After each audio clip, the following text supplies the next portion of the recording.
agar aku tidak tersesat di jalan. Maka orang tadi mengira bahwa ini adalah seorang guide, padahal itu penunjuk jalan ke jalan yang lurus, Islam, ke surga. Berarti berbohong nggak Abu Bakar? Tidak berbohong. Terus berjalan terus sampai pada hari kedua atau hari ketiga di perjalanan itu Rasulullah melewati kemahnya Ummu Ma'bad. Ummu Ma'bad ini wanita yang tinggal di padang pasir bersama suaminya yaitu Abu Ma'bad. Dan kebiasaan Ummu Ma'bad ini orang wanita yang dermawan, tinggal di padang pasir. Kemudian dia punya, maksudnya di lembah lah gitulah, punya kemah, punya hewan ternak. Biasanya kalau ada orang yang rombongan yang mampir, dipersilakan, dikasih minum. Orangnya dermawan, bagus lah intinya Ummu Ma'bad ini. Maka Rasulullah SAW sempat singgah di situ. Dan itu 130 km dari Mekah, utaranya Mekah. Jadi Mekah ke utara di sini mana? Sana ya. Ini Mekah di sini, ke utara 130 km. Dari Surabaya ke mana itu?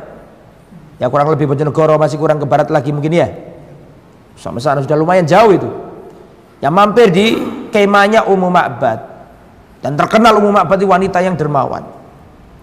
Maka Rasulullah SAW dengan Abu Bakar singgah di situ. Ya ingin melepas, ingin istirahat sejenak begitu. Kemudian Rasulullah SAW melihat, ya, wahai Ummu Ma'bad, apakah ada makanan atau minuman yang bisa dihidangkan Abu Bakar kepada kami dan juga Abu Bakar? Makanan, kata Ummu Ma'bad, atau ya kita nggak punya apa-apa di sini karena ini musim paceklik dan seterusnya. Terus Rasulullah SAW melihat domba yang sudah apa? Kering, sudah nggak produktif lah. Kata Ummu Ma'bad, suamiku membawa gembalaannya jauh dan nggak mungkin memerah. Kalau seandainya ada di sini pasti aku berikan kepada dirimu. Dan Ummu Ma'bad bukan orang bakhil, paham ya? Bukan orang bakhil. Akhirnya Rasulullah melihat ya seekor domba atau kambing yang sudah tidak produktif, ya sudah nggak mengeluarkan susu atau seperti itu. Wahai Ummu Ma'bad, apakah kau izinkan aku untuk memerah kambing ini? Kata Ummu Ma'bad, ini adalah kambing yang sudah tidak produktif, tidak punya susu, tidak bisa kawin, mungkin seperti itu. Maka dipersilakan sama Ummu Ma'bad, silakan aja kalau bisa. Maka diperah sama Rasulullah, Rasulullah mengucap Bismillah. Itu diperhatikan sama Ummu Ma'bad ini. Bismillah, diperah ternyata banyak tuh kemujizatan Rasulullah SAW. Keluar air susu dari kambing tersebut banyak sekali. Diminum Rasulullah, Abu Bakar dan Ummu Ma'bad, dan banyak sekali memenuhi wadah. Nah, setelah itu selang beberapa waktu Rasulullah melanjutkan perjalanan. Datanglah Abu Ma'bad. Maka Ummu Ma'bad bercerita, wahai Aba Ma'bad, tadi ada seorang laki-laki, wajahnya seperti ini, orangnya baik, tutur katanya baik, wajahnya rupawan. Rasulullah itu semuanya indah, wajahnya indah, rambutnya indah, perwakannya indah, postur tubuhnya indah, tutur katanya indah, semua Rasulullah indah, gak ada yang gak indah.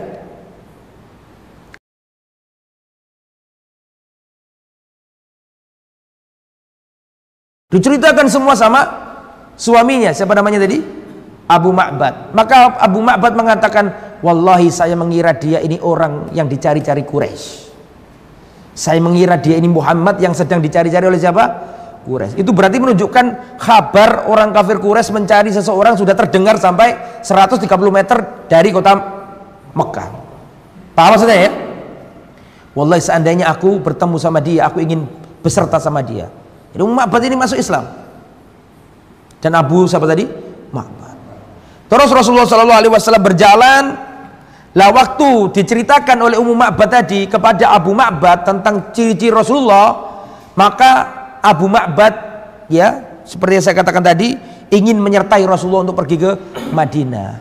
Terus dari situlah terdengar suara jin. Suara jin menginfokan ke kafir Quraisy yang ada di kota mana? Mekah, bahwa sekarang Muhammad dan Abu Bakar ada di kemahnya siapa tadi? Ummu Ma'bad. Ada seorang penyair yang nggak diketahui suaranya dari mana itu.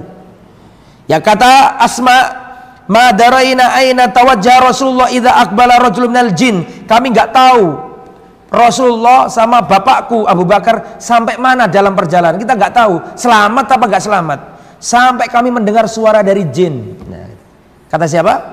Kata Asma, sampai kita mendengar suara yang kita nggak tahu dari mana suara itu. Sampai terdengar di kota Makkah, menjelaskan bahwa Rasulullah SAW ada di mana?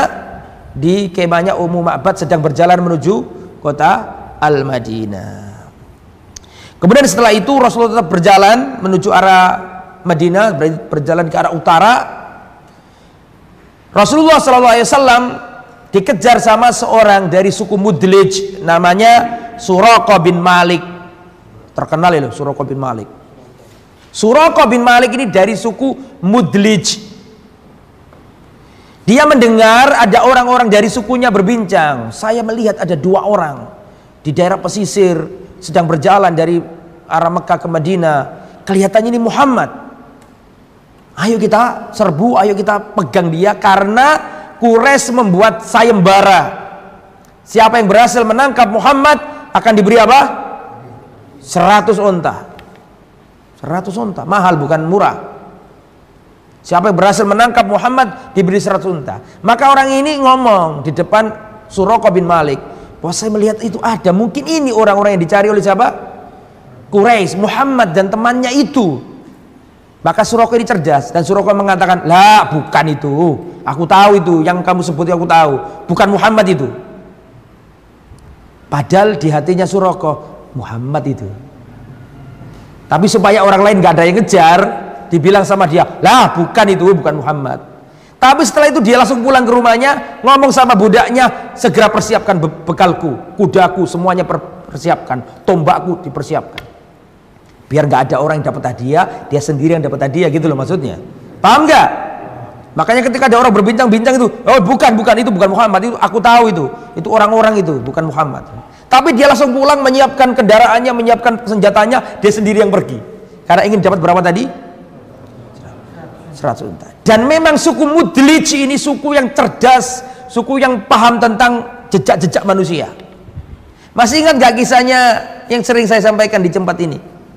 Ingat gak kisahnya Usama bin Zaid sama Zaid bin Harisah? Zaid bin Harisah, anak angkatnya Rasulullah, mantan anak angkatnya Rasulullah. Masih ingat kisahnya? Nikah sama Ummu Aiman. Ummu Aiman keriting hitam legam, orang Afrika, wanita. Tapi Ummu Aiman ini dicintai Rasulullah luar biasa. Karena Ummu Aiman adalah ibu pengasuh siapa? Rasulullah. Jadi kalau antum ditanya siapakah ibu yang mengasuh Rasulullah, gendong Rasulullah, menyayangi Rasulullah setelah matinya Aminah, jawabannya siapa?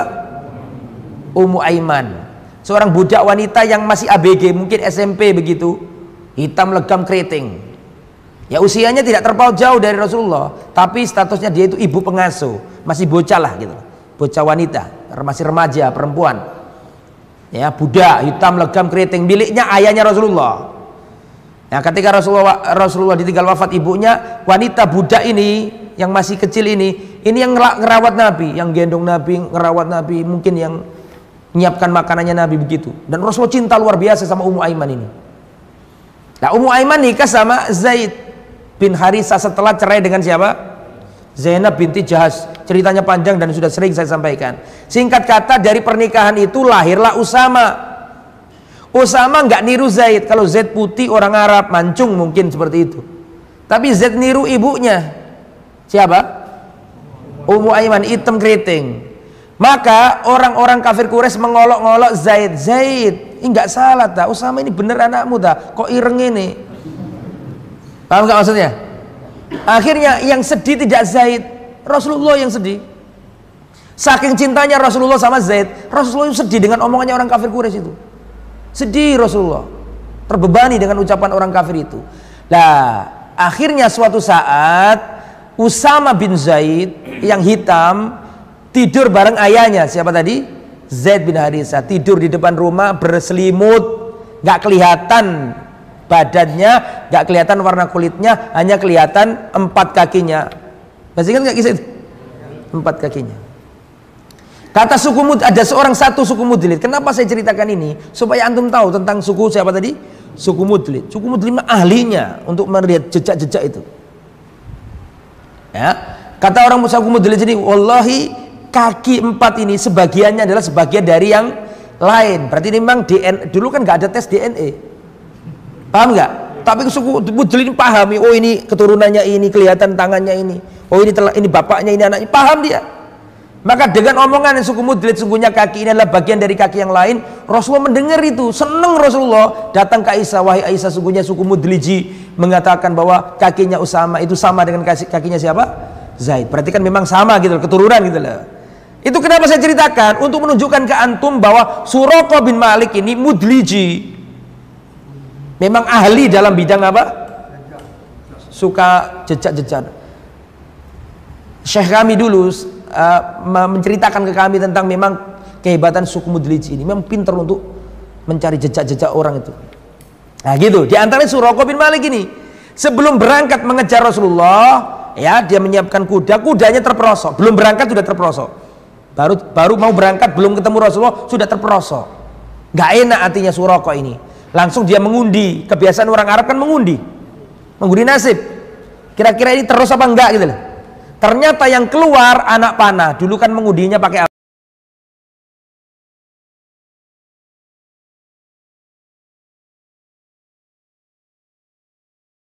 apa? Anak panah. Ternyata yang keluar itu anak panah yang nggak disenangi oleh siapa? Suraqah. Artinya jangan berangkat gitu loh. Tapi saking ambisinya dengan berapa tadi? 100 unta. Ambisinya untuk mendapatkan 100 unta, dia nggak percaya sama undian nasib itu. Padahal sebelumnya dia selalu percaya tatoyur, tapi gara-gara 100.000 tatoyurnya hilang. Kok 100.000 berapa? 100 unta, keliru ngomong ya. Padahal biasanya orang Arab jahili itu sangat taklid dengan tatoyur, gak berani. Kalau ternyata undiannya itu benar-benar jangan berangkat, gak berani berangkat mereka. Tapi karena tergiur dengan 100 unta tadi, gak peduli dengan tatoyurnya, dia berangkat mengejar Rasulullah. Kata Suraqah, aku melihat Abu Bakar sering tolah-toleh, sedangkan aku melihat Rasulullah tidak pernah tolah-toleh, lurus saja. Tolah-tolehnya Abu Bakar itu karena apa? Mengkhawatirkan siapa? Takut ada musuh begitu loh. Tolah-toleh Abu Bakar, ke depan, ke belakang, toleh kanan, toleh kiri. Gak tenang Abu Bakar itu, karena memastikan Rasulullah aman untuk Abu Bakar. Maka ketika hampir terkejar, terperosok lagi, ngundi nasib lagi. Ya, masih gak, intinya jangan berangkat lagi, gak diperdulikan lagi sama siapa? Suraqah. Akhirnya Suraqah sadar ini ada yang gak beres nih. Akhirnya Suraqah mengatakan, berhenti, aku tidak mengejarmu lagi, kalian aman, aku tidak mengejar kalian lagi. Baru terjadi dialog itu. Dan Suraqah bin Malik ini masuk Islam, dan Suraqah bin Malik ini orang yang diserupai iblis atau diserupai siapa? Setan ketika dalam perang apa? Perang Badar. Jadi ada sahabat itu yang ada orang di kalangan Rasulullah dulu itu yang mirip Dajjal, ada sahabat yang diserupai di Jibril, ada sahabat yang mirip Nabi Isa, ada sahabat yang diserupai apa tadi? Itu tadi iblis dan seterusnya, macam-macam. Ya, namanya manusia. Hanya aku tidak mengejarmu, tapi ya Rasulullah tolong aku kasih apa namanya? Aman jika suatu saat nanti engkau diberi kemenangan oleh Allah Subhanahu wa taala. Nah, kata Rasulullah, intinya jangan kau sebarkan perihalku ini, cukup diam, jangan sampaikan kepada siapapun tentang keberadaan kami. Terjadi kesepakatan lah gitu. Akhirnya pulang Suraqah bin Malik, Rasul terus berangkat. Berangkat ke mana? Ke Madinah. Terus berangkat sampai di tengah jalan Rasulullah bertemu dengan Buraidah ibn Husayb Al-Aslami bersama 80 orang. Semuanya masuk Islam. Bukan 80 orang, 80 keluarga. Berarti ya lebih dari 80 orang. Satu keluarga anggaplah 5 orang atau 4 orang, tinggal ngalikan aja. Banyak, ratusan orang masuk Islam. Ya, masuk Islam di pertengahan jalan itu. Di tengah perjalanan ketemu suatu kaum, didakwai Nabi masuk Islam. Ya, kemudian setelah itu Abdullah bin Buraidah itu melihat bahwa Rasulullah itu orang yang mutafail, optimis. Kalau lihat orang itu, ketemu orang namanya bagus, itu optimis Rasulullah. Karena Buraidah ini, Abdullah bin Buraidah ini dari suku Aslam. Dari suku apa tadi? Aslam. Ketika ketemu Rasulullah, dari mana? Dari Aslam. Maka Rasulullah mengatakan, ya Abu Bakar salimna, wahai Abu Bakar kita selamat. Karena sesuai dengan nama orang ini, Aslama. Aslama yuslimu. Ya, dari kata sin, dari huruf sin lam mim, artinya selamat.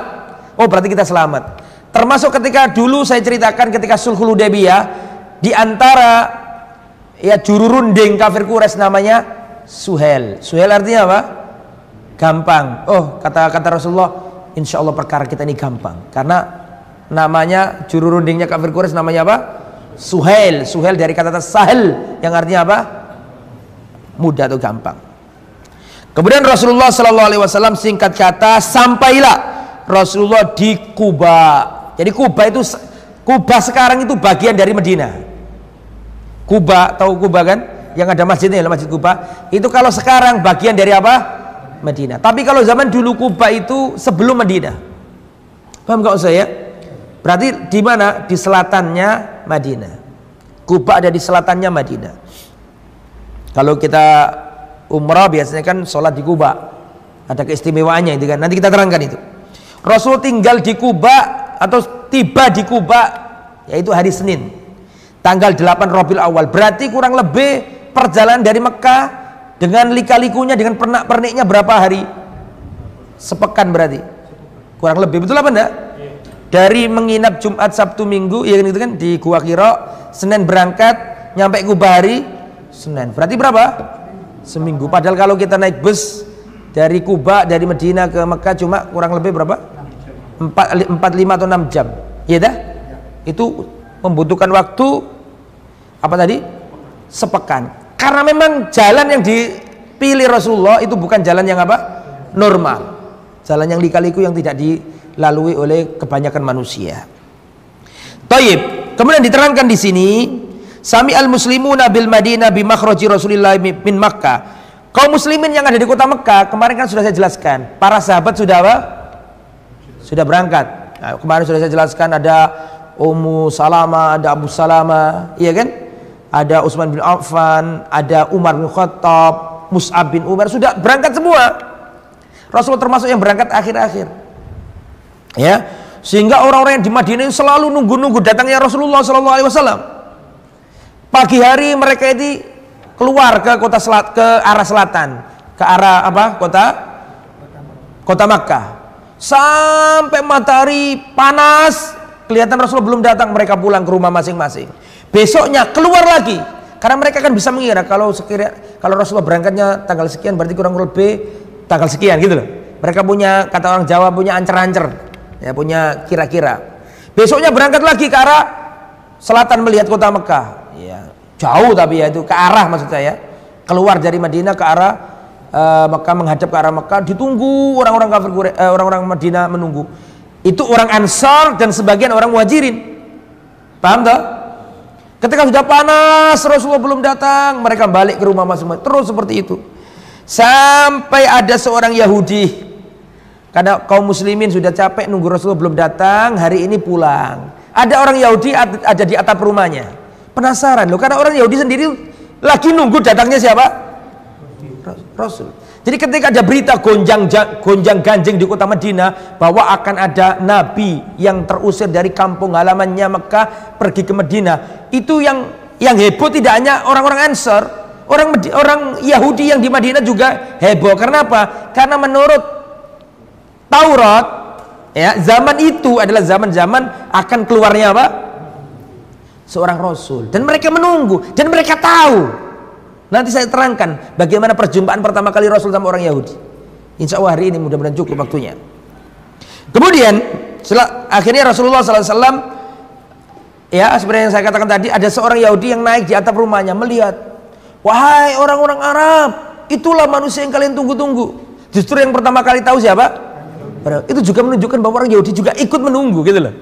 Mereka juga lagi penasaran. Makanya Rasulullah SAW, ya, para sahabat langsung menyambut Rasulullah Sallallahu Alaihi Wasallam. Ya, tapi ini masih di Kuba, belum sampai di mana? Di Madinah belum. Ya, karena Rasulullah tinggal di Kuba dulu. Kemudian setelah itu ikhwatal iman yang dirahmati oleh Allah, pertama kali orang-orang ini dari kejauhan yang dikira Rasulullah itu Abu Bakar. Yang dikira siapa? Rasulullah Abu Bakar. Tapi karena dari kejauhan kan kena fata morgana, kan melihat sesuatu kan nggak jelas. Tahu fata morgana kan? Di padang pasir kan kelihatan ada angin gelambiar, nggak kelihatan kan gitu kan. Semakin dekat kena matahari, terus melihat sikapnya Abu Bakar kepada Rasulullah, baru tahu siapa yang Rasulullah dan siapa yang Abu Bakar. Ya gitu ya. Kemudian Rasulullah SAW singgah di Kuba beberapa hari. Ya, Rasulullah SAW tinggal di Kuba beberapa hari. Wa aqama Rasulullah di Kuba arba'ata ayyam, 4 hari. Berarti Senin, Selasa, Rabu, Kamis. Sampai Kamis Rasulullah di Kuba. Ya, Rasulullah SAW mendirikan masjid pertama. Rasulullah mendirikan masjid pertama kali. Dalam sejarah Rasulullah, masjid yang pertama kali didirikan Rasulullah ya Masjid Kuba. Lebih dulu didirikan Rasulullah daripada Masjid An-Nabawi. Paham? Dan Masjid Kuba itu ada keistimewaannya. Di antara keistimewaannya Masjid Kuba adalah dinyatakan oleh Allah dalam Al-Quran bahwa Masjid Kuba itu ussisa ala taqwa, dibangun di atas ketakwaan. Karena orang munafik menyaingi nanti membuat masjid apa? Masjid Dirar. Pernah dengar ceritanya Masjid Dirar? Tujuannya untuk menyaingi Masjid Kuba, tapi Allah memuji Masjid Kuba dan Allah mencela Masjid Dirar. Ini masjid yang pertama kali didirikan Rasulullah dan ada fadilahnya. Barang siapa berangkat dari rumahnya dalam keadaan berwudu, kemudian datang ke Masjid Kuba, pahalanya seperti apa? Sholat di Masjid Kuba pahalanya seperti apa? Seperti umroh. Jadi makanya Rasulullah setiap hari Sabtu kalau nggak salah itu Rasulullah pergi dari rumah beliau ke Kuba, dari rumah beliau di Madinah di sekitar Masjid Nabawi ke Kuba, nyambangi Masjid Kuba, sholat di situ. Yaitu keistimewaan Masjid Kuba, masjid yang pertama kali didirikan Rasulullah SAW. Kemudian setelah itu Rasulullah mengutus seseorang ke Madinah. Ya dekat. Kalau sekarang Kuba sama Madinah itu jadi apa? Satu kota. Kalau dulu ya beda tempat gitu. Rasulullah mengutus seseorang masuk ke Madinah untuk nyurati siapa? Menyurati paman-pamannya Nabi dari mbah buyutnya yang dahulu. Untuk menjelaskan ini harus cerita lama lagi nanti. Jadi Rasulullah itu punya keluarga di Madinah para jamaah. Bagaimana kok Rasulullah punya keluarga di kota Madinah? Siapa yang tahu? Bagaimana kok Rasulullah itu punya keluarga di kota Yathrib? Dari gimana ceritanya? Ada yang tahu?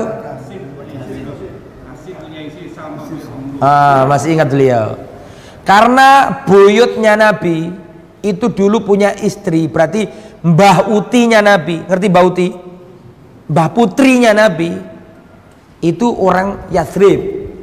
Kan dulu kan saya ceritakan kan Rasulullah punya bapak namanya Abdullah, Abdullah punya bapak Abdul Muthalib, Abdul Muthalib punya bapak namanya Hashim. Masih ingat? Hashim dulu itu waktu berangkat ke Syam untuk dagang sempat nikah sama orang Yathrib, namanya Salma, punya anak namanya Syaibah. Syaibah inilah siapa namanya? Abdul Muthalib, kakeknya Nabi. Masih ingat itu? Berarti Abdul Muthalib kakeknya Nabi itu ibunya orang Yathrib namanya Salma. Berarti Rasulullah punya paman-paman dari pihak ibu. Paham nggak maksudnya? Pihak ibu bukan Aminah, ibu nenek maksudnya. Karena mbah putrinya Rasulullah yang bernama Salmah, suaminya istrinya Hashim, ibunya Abdul Muthalib itu penduduk Yathrib. Berarti Rasulullah punya keluarga enggak? Punya. Itu namanya paman dari jalur ibu, dari jalur mbah putri. Punya di situ dari Bani Najjar. Rasulullah ngirimi surat gitu loh. Fa arsala ila Bani Najjar ahwal faja'u mutaqallidina suyufau, langsung no. Paman-paman Nabi itu dari mbah buyut yang sama datang ke Nabi bawa pedang semuanya membela Nabi. Jangan sampai nanti ketika masuk kota Madinah ada orang jahat, ada orang munafik, ada orang musyrik. Belum ada munafik pada waktu itu. Imam musyrik, imam muslim. Yang masuk Islam jadi Ansor. Yang nggak mau masuk Islam namanya masih musyrik. Tapi nanti lambat laun yang musyrik bingung, masuk Islam nggak enak, musyrik juga enak. Akhirnya jadi apa? Munafik. Nanti ceritakan itu. Akhirnya berangkat tuh keluarganya Nabi bawa pedang semuanya, ya mengelilingi Nabi sampai ke kota Madinah. Nah, di kota Madinah itulah para sahabat sudah nunggu hari Jumat. Rasulullah tiba di kota Madinah hari Jumat.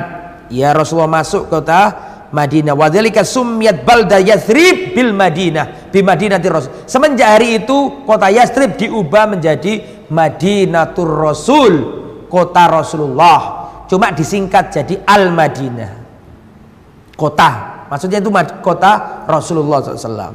Kemudian dalam riwayat ada sahabat-sahabat Ansor menyenandungkan syair Tola'al badru alaina min taniyatil wada'i wajaba syukru alaina mada'a lillahi da'i ayyuhal mab'uthu fina jita bil amril muta'i. Yang terkenal selawat apa namanya?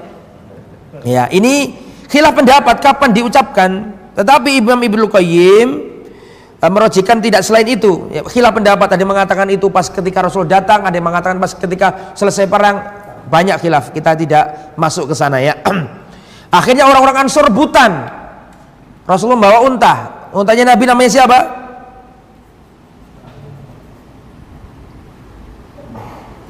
Ditakoni ngene gak iso. Untanya Nabi namanya apa? Rasulullah SAW pada itu membawa unta. Ya, untanya Nabi namanya apa? Qaswa. Rasulullah punya unta ada namanya. Rasulullah punya keledai ada, punya baghla punya namanya. Dikasih nama zaman dulu itu. Taib. Para sahabat rebutan apa? Ngambil tali kekangnya. Monggo ya Rasulullah mampir rumah saya. Jangan ya Rasulullah, rumah saya aja. Rebutan untuk ditamui Rasulullah. Meskipun mereka bukan orang berpunya, tapi sangat antusias supaya Rasul ada di rumahnya, menjamu, dikasih tempat tidur, pokoknya disiapkan. Semua rebutan. Semua rebutan ngambil apa? Tali kekang untanya Rasulullah. Kata Rasulullah SAW, "Khallu sabila fa inna ma'mura." Sudah, biarkan untaku jalan. Dia ini diperintah oleh Allah. Dia tidak berjalan dengan sendirinya. Biarkan untaku berjalan sesuai dengan kehendak Allah. Karena ma'mura, dia diperintah oleh Allah. Jalan terus. Setelah jalan kemudian dia tiba di suatu tempat. Ya, kemudian dia barokat. Barokat itu deprok kata orang Jawa. Apa deprok? Julus, duduk. Untanya dulu duduk di suatu tempat. Kemudian Rasulullah tidak turun. Tiba-tiba bangkit lagi nih Qaswa ini. Berjalan lagi. Kemudian dia menoleh, kemudian mundur, terus menderum lagi. Iya, menderum namanya. Depro itu menderum namanya. Ketemu bahasa Indonesianya. Menderum. Lah, tempat menderumnya unta itulah yang nanti dijadikan tempat Masjid Nabawi. Dan itu di Bani Najjar. Di Bani apa? Bani Najjar. Di keluarganya siapa? Rasulullah sallallahu alaihi wasallam. Kemudian para sahabat rebutan menjamu Rasulullah. Maka Abu Ayyub Al-Ansari mengambil pelana, mengambil perbekalannya Rasulullah. Kata Rasulullah, bagaimana kalian mau jamu aku? Rasulullah dibuat rebutan, sedangkan pelana aku ada Abu Ayyub. Akhirnya Rasulullah sama siapa? Pinter Abu Ayyub ini ngambil yang sekiranya Rasulullah nggak mungkin bisa lepas dari itu, karena itu ada perbekalannya Nabi. Tadi kan saya katakan kan perbekalannya Nabi diikat di mana? Di pelana sama siapa tadi? Asma. Paham nggak? Makanya pinter Abu Ayyub, yang lain megang ini, yang lain megang itu, Abu Ayyub ngambil itunya sendiri. Kata Rasul, nggak mungkin aku jauh dari perbekalanku. Akhirnya Rasulullah ada di rumahnya siapa? Abu Ayyub Al-Ansari. Dan Abu Ayyub Al-Ansari membela Nabi luar biasa. Nanti ketika Aisyah dituduh berzina, nggak tahu berapa pertemuan lagi masih panjang nanti. Ketika Aisyah dituduh berzina, Abu Ayyub termasuk yang membela Aisyah. Ketika gosip ini beredar di masyarakat dan ada sebagian sahabat yang ikut menyebarkan gosip itu dan akhirnya dicambuk sama Rasulullah.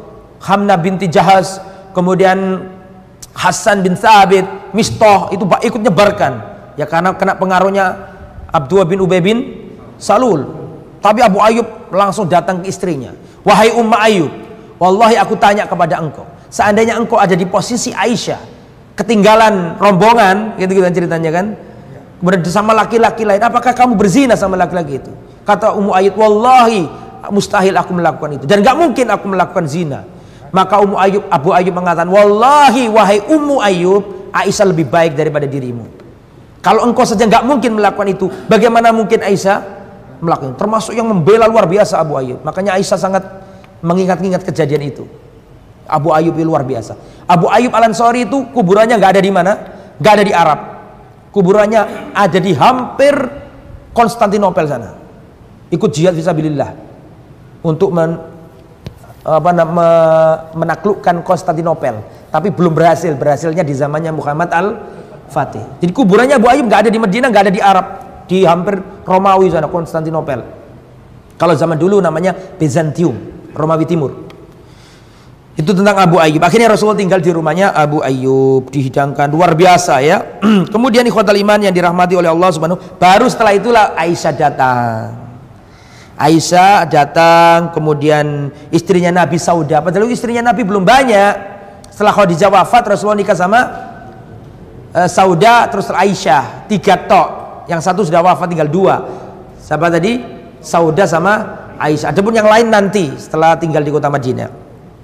Kemudian datanglah juga, adapun putrinya, putri-putri Nabi datang semuanya. Setelah Rasul datang, putrinya Nabi datang, istrinya Nabi datang, Ali datang, kecuali Zainab.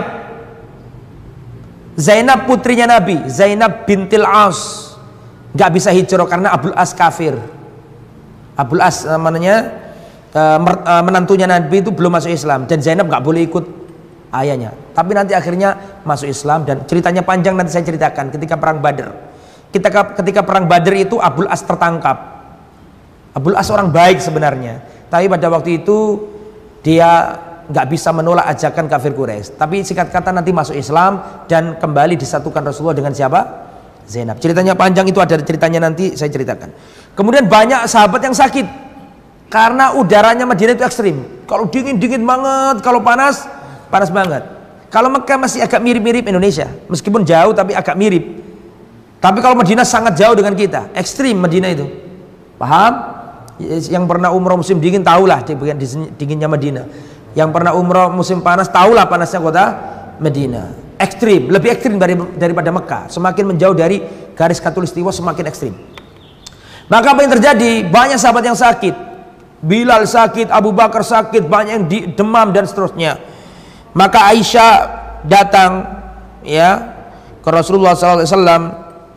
Kemudian singkat kata Rasulullah berdoa ya, karena melihat banyak sahabat yang sakit di sana, nggak punya tempat, nggak punya pekerjaan, lontang-lantung, ada yang nggak punya apa-apa, cuma membawa badan doang. Kemarin kan sudah diceritakan ini. Sedangkan orang namanya orang hijrah itu kan butuh tempat kan, gitu kan, butuh tempat, butuh kehidupan, butuh makan, udaranya nggak cocok, kulturnya masyarakat beda, banyak beda. Mekah sama Madinah beda. Akhirnya banyak yang jatuh sakit. Ya, maka Rasulullah SAW berdoa, Allahumma al'an Syaibah bin Rabi'ah, Utbah bin Rabi'ah, Umayyah bin Khalaf. Ya Allah, laknatlah Syaibah bin Rabi'ah, Utbah bin Rabi'ah, Umayyah bin Khalaf. Mereka telah mengusir kami dari negeri kami ke negeri yang banyak wabahnya. Ke negeri yang apa? Banyak wabahnya. Kemudian Rasulullah berdoa, Allahumma habib ilainal Madinah kahubbina Makkah au asyadda. Ya Allah, jadikanlah kami mencintai kota Madinah seperti cinta kami ke kota Makkah, bahkan lebih dari itu ya Allah. Dan akhirnya Allah Subhanahu wa taala menjadikan Rasulullah cinta dengan kota Madinah, para sahabat cinta dengan kota Madinah, bahkan lebih cinta daripada kota Makkah. Makanya di antara bukti itu ketika Fathu Makkah, para sahabat nggak tinggal di Makkah. Rasul nggak tinggal di Makkah, meskipun setelah selesai Fathu Makkah, tapi Rasul dan para sahabat balik kemana? Ke Madinah. Itu dalil bahwa mereka cinta kepada Madinah karena kena doanya Nabi. Allahumma sahihha, ya Allah sehatkanlah kota Madinah.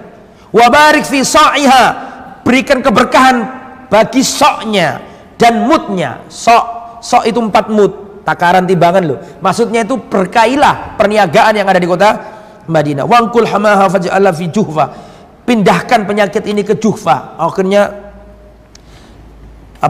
Rasulullah SAW bermimpi ada wanita hitam legam, rambutnya acak-acakan, keluar dari kota Madinah menuju Juhfa. Itulah tafsir dari wabahnya pindah. Apa maksudnya ya?